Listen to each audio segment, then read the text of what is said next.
Alrighty, hopefully the audio should sound a bit better. I've been messing with my settings a little bit. But let's get into Ignara the Cruel. God damn it, man.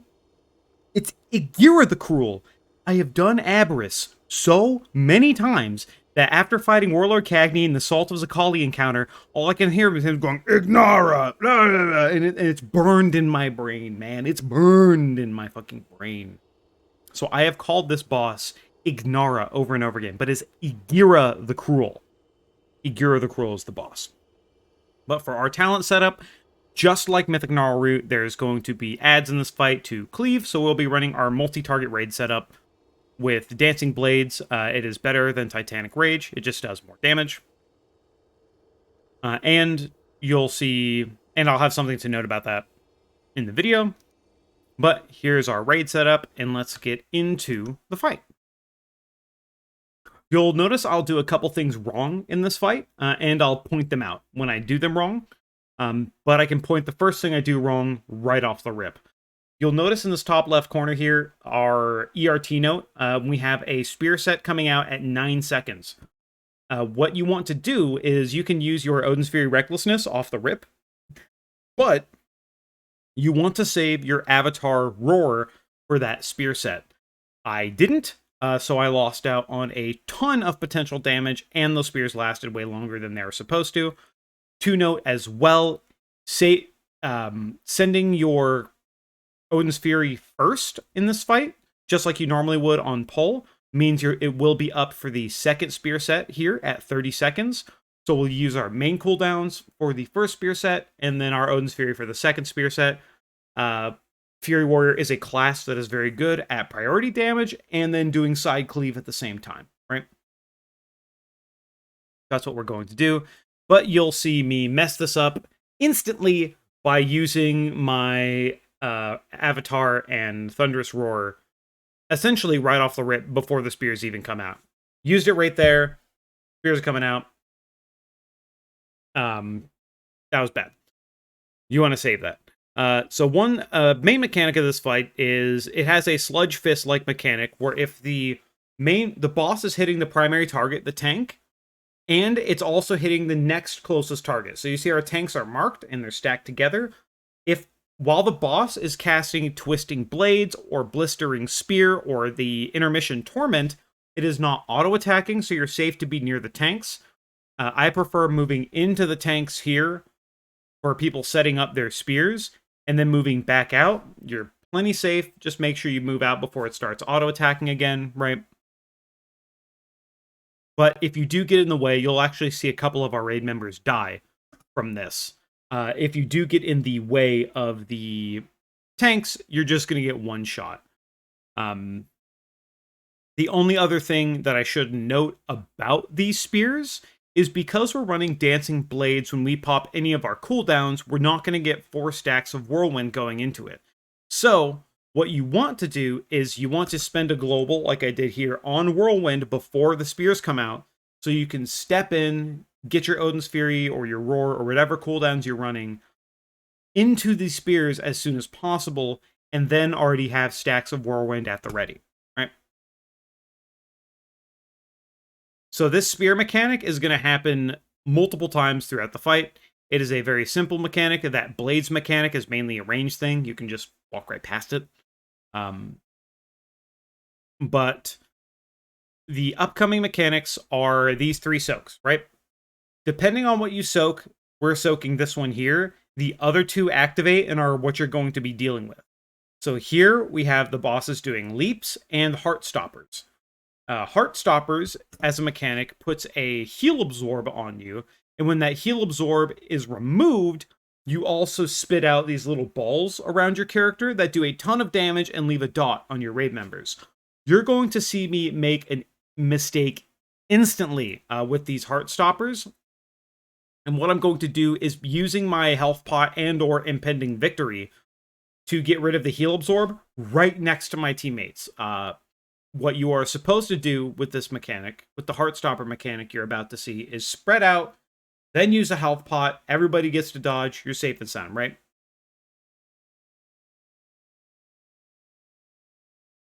But the other thing to note about this Heartstopper mechanic is You will only have to deal with this Heartstopper twice the entire fight. There are only 2 times this boss cast it if you're using this sequence. So, sequence of soaking the weapons. And if you get the first soak, you will not get the second one. And if you get the second one, you will not get the first. So here, I will get the first Heartstopper, which you see as a heal absorb here. But my team is all around me, and I'm about to send impending victory. I'm about to knock this heal absorb off, and it does a lot of damage. You notice I almost killed my DH by doing this. Bad. Wrong. Don't do that. Spread out like you see everybody else doing, like they should have done, like I should have done. Spread out, then pop it. You can leap out. You can leap out of the raid and healthstone health pot, get rid of it, and then come back in and start hitting the boss again. But get away from people. Don't be stupid like me. Don't be dumb like me. But one thing to note as well is this boss has a massive hitbox, so you have plenty of room to move. And here's our first melee death of the fight. You can see our tanks were stacked here, but because of the confusion of the boss leaping around, our Demon Hunter ended up being too close to the tanks and getting hit by that secondary cleave, right? And this is also what I mean by I should have saved my spear, or I should have saved my avatar roar off the rip. By using it off the rip, it doesn't specifically line up with anything. I have sat on this cooldown for probably like 18 seconds, right? Because I'm getting ready for the next spear set. So by using it instantly on the pole like I did, it doesn't save you anything.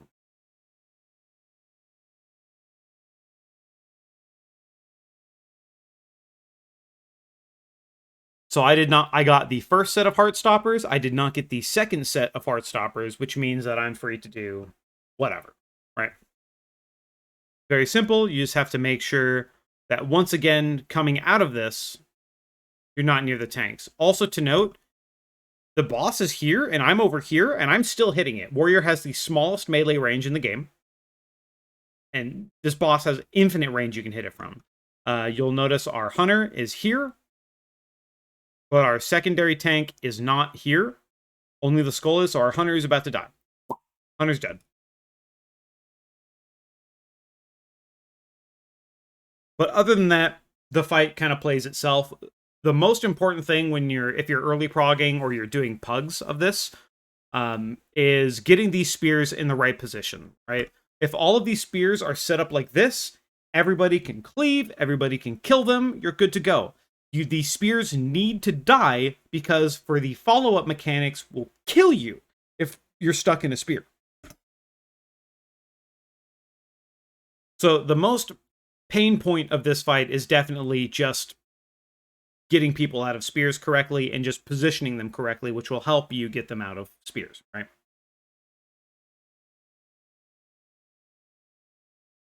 If anything, if your cooldown... The spears cast pretty regularly as well, so if your cooldowns are even close, I would simply just save your cooldown. If it's in like 10 seconds of the spears coming out, just save Odin's Fury or your Avatar Roar for it. It's just not worth not using your cooldowns on them because they need to die, and it's quite a bit of pad. Pad is good. We like doing the big damn. So with this soak, so these soaks go away after you hit them in Mythic difficulty.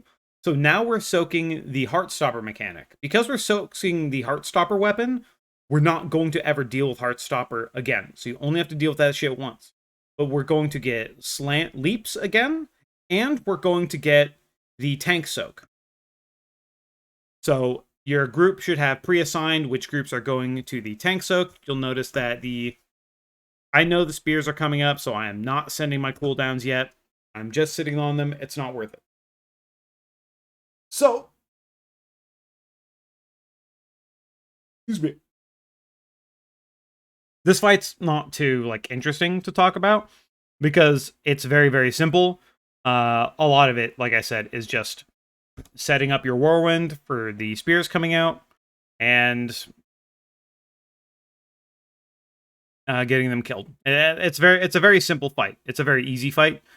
You just need a little bit of patience. This fight for us went south multiple times because of the Heartstopper debuffs. If people are popping them incorrectly, like I did, you can just simply kill multiple of your teammates by doing that. So once again, to note about these leaps, you'll notice where this boss went. This boss, because our tanks are at the wall, this boss leaped into the wall, meaning now they can't turn the boss around. Because of this, as they're trying to figure out how to tank this, our enhancement shaman, which is right here, is about to get blasted by the X tank because they're not moving together, and now he's dead.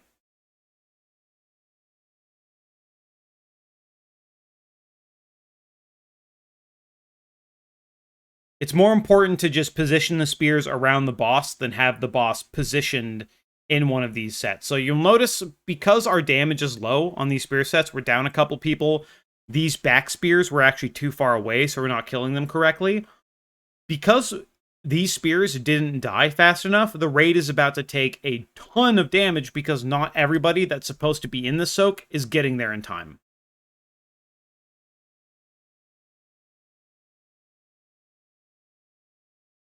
But what we're going to do is we're going to have leaps, we're going to have spears, he's going to do twisting blades, and he's going to go back into his intermission phase, and this boss will die in the intermission phase, right? So it's very, very rinse and repeat. These spears are the most important mechanic on the fight. Not standing on your tank when it's auto-attacking is important on the fight.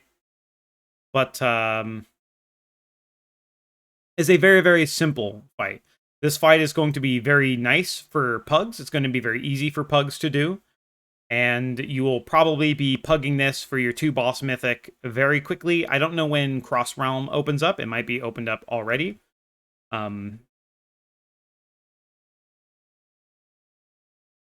But here we go. Pad, pad, pad. Boss is going to go into its mark for Torment, and it's just going to die here. Just kind of following what I said as far as the pain points of this fight to make sure things are going well. Position the spears correctly. While the boss is auto-attacking, don't stand on your tank.